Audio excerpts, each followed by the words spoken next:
Good morning दोस्तों, स्वागत है आपका करंट अफेयर्स की क्लास में। दोस्तों आज 28 अक्टूबर 2021 है, जिसके महत्वपूर्ण करंट अफेयर्स के बारे में हम डिस्कस करेंगे। उससे पहले हम पिछले क्वेश्चंस का क्विक रिवीजन करते हैं। तो आइए देखते हैं क्वेश्चन नंबर 1। आईपीएल 2022 के लिए किन दो नई टीमों को शामिल किया गया? तो ये शामिल किया गया है लखनऊ और अहमदाबाद की दो नई टीमों को आईपीएल 2022 के लिए शामिल किया गया। अगला, किस देश की सेना ने देश के प्रधानमंत्री एवं अंतरिम सरकार के मंत्रियों को गिरफ्तार कर सरकार को भंग कर आपातकाल लगा दिया? तो ये सूडान देश की सेना के द्वारा किया गया। अगला, हाल ही में इनोवेशन फॉर यू नाम से एक डीजी बुक किसके द्वारा लॉन्च की गई? तो ये नीति आयोग के द्वारा लॉन्च की गई। अगला, 67वें राष्ट्रीय फिल्म पुरस्कार समारोह में किस अभिनेत्री को राष्ट्रीय पुरस्कार प्रदान किया गया? तो ये पुरस्कार प्रदान किया गया है कंगना रनावत को। अगला, किस राज्य में देश में पहली बार आईवीएफ तकनीक से बन्नी भैंस के बछड़े का जन्म हुआ? तो गुजरात राज्य में हुआ।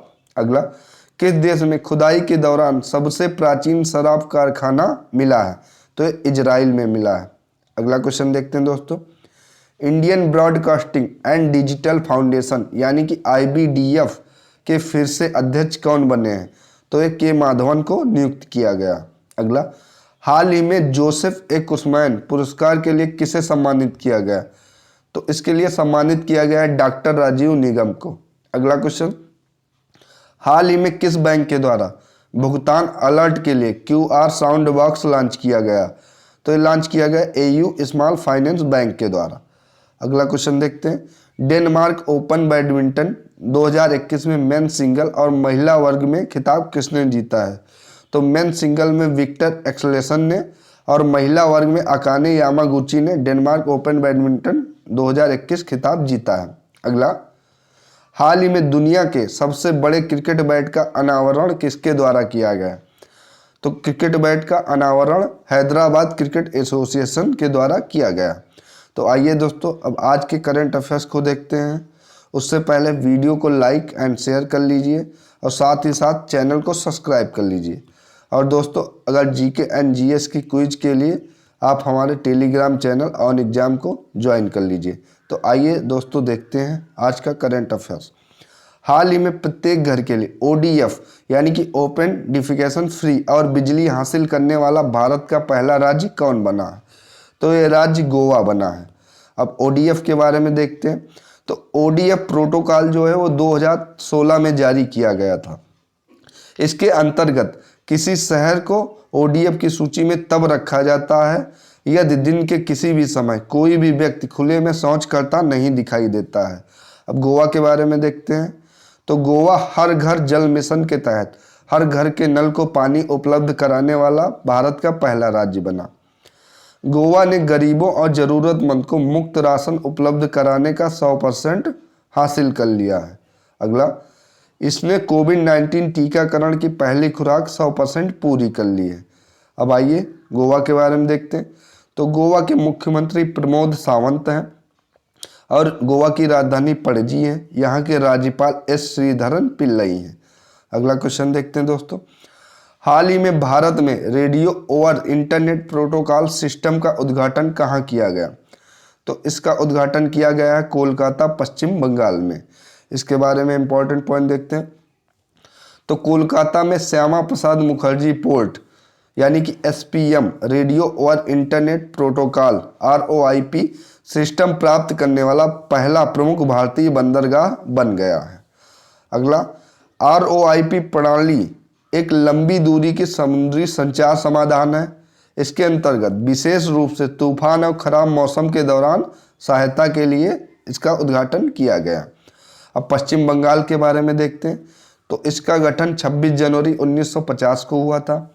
इसकी मुख्यमंत्री ममता बनर्जी हैं।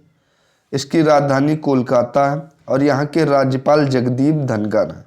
अगला क्वेश्चन देखते हैं दोस्तों। हाल ही में अमृत महोत्सव पॉडकास्ट किसके द्वारा लॉन्च किया गया?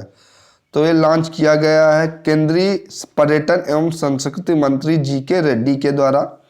अब अगर धर्मेंद्र प्रधान के बारे में बात करें तो धर्मेंद्र प्रधान शिक्षा मंत्री हैं भारत राज्य सरकार के, और मनसुख मंडाविया स्वास्थ्य मंत्री हैं, और ज्योतिरादित्य सिंधिया नागरिक उड्डयन मंत्री हैं। इसके बारे में देखते हैं। तो यह केंद्रीय पर्यटन एवं संस्कृति मंत्री GK रेड्डी के द्वारा लॉन्च किया गया है। अमृत महोत्सव पॉडकास्ट श्रृंखला, जरा याद करो कुर्बानी, भारतीय राष्ट्रीय सेना, व्यक्तियों और आंदोलनों को एक श्रद्धांजलि है। अगला क्वेश्चन देखते हैं। कमला हैरिस फिनोफेनल वुमेन नामक पुस्तक किसके द्वारा लिखी गई? तो ये लिखी गई है चिदानंद राजघट्टा के द्वारा। इसके बारे में देखते हैं इंपॉर्टेंट। तो यह प्रसिद्ध पत्रकार और लेखक चिदानंद राजघट्टा ने संयुक्त राज्य अमेरिका की पहली महिला उपराष्ट्रपति कमला हैरिस की जीवनी कमला हैरिस फिनोमेनल वुमन नामक एक नई पुस्तक लिखी है। अब कमला हैरिस भारतीय मूल की संयुक्त राज्य अमेरिका की उपराष्ट्रपति बनने वाली पहली महिला है। अगला क्वेश्चन देखते हैं। आयशर मोटर्स के द्वारा 5 साल के लिए MD किसे नियुक्त किया गया? तो ये नियुक्त किया गया है सिद्धार्थ लाल को। अब कुछ नियुक्तियां हैं यहाँ पे, वो देखते हैं। तो एडिडास के ब्रांड एम्बेसडर के रूप में दीपिका पादुकोण को नियुक्त किया गया है और ICRA के नए MD और ग्रुप CEO रामनाथ कृष्णन को नियुक्त किया गया है। अगला क्वेश्चन देखते हैं दोस्तों। हाल ही में भारत में सबसे बड़ा हरित हाइड्रोजन संयंत्र किस कंपनी के द्वारा बनाया जाएगा? तो यह बनाया जाएगा गेल इंडिया लिमिटेड के द्वारा। इसके बारे में देखते हैं। तो गेल इंडिया लिमिटेड भारत के सबसे बड़े हरित हाइड्रोजन बनाने वाले संयंत्र का निर्माण करेगी। अगला क्वेश्चन देखते हैं दोस्तों। भारतीय मूल की अनीता आनंद को किस देश की नई रक्षा मंत्री बनाया गया है? तो यह बनाया गया है कनाडा की। इसके बारे में देखते हैं। तो भारतीय मूल की अनीता आनंद को कनाडा की नई रक्षा मंत्री बनाया गया है। अनीता आनंद अपने राजनीतिक करियर से पहले एक प्रोफेसर थी। अगला क्वेश्चन देखते हैं दोस्तों। पंजाब नेशनल बैंक यानी कि PNB का नया कार्यकारी निदेशक किसे नियुक्त किया गया? तो ये नियुक्त किया गया है कल्याण कुमार को। अब PNB के बारे में इंपॉर्टेंट पॉइंट देखते हैं। तो PNB का हेडक्वार्टर नई दिल्ली में है। इसकी स्थापना 1894 में लाहौर में हुई थी और यह एक सार्वजनिक क्षेत्र का बैंक है। अगला क्वेश्चन देखते हैं। राष्ट्रीय हरित अधिकरण यानी कि NGT ने कचरा प्रबंधन में विफलता को लेकर गाजियाबाद नगर निगम पर कितने करोड़ रुपए का जुर्माना लगाया है? तो NGT के द्वारा 1 करोड़ रुपए का जुर्माना लगाया गया है गाजियाबाद नगर निगम पर। इसके बारे में देखते हैं। तो कचरा प्रबंधन में विफलता को लेकर राष्ट्रीय हरित अधिकरण यानी कि NGT ने गाजियाबाद नगर निगम को केंद्रीय प्रदूषण नियंत्रण बोर्ड CPCB के पास अंतरिम मुआवजे के रूप में 1 करोड़ रुपए जमा करने का आदेश दिया है। अगला क्वेश्चन देखते हैं। राष्ट्रीय कौशल विकास निगम ने किस कंपनी के साथ मिलकर skill India impact bond launch किया है?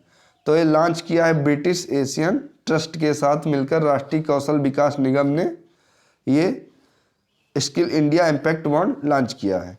तो दोस्तों ये थे आज के महत्वपूर्ण करंट अफेयर्स। अगर क्लास अच्छी लगी हो तो वीडियो को लाइक एंड शेयर कर लीजिए, साथ ही साथ चैनल को सब्सक्राइब कर दीजिए और GK एंड GS की क्विज के लिए आप हमारे टेलीग्राम चैनल ऑन एग्जाम को ज्वाइन कर लीजिए। Thank you.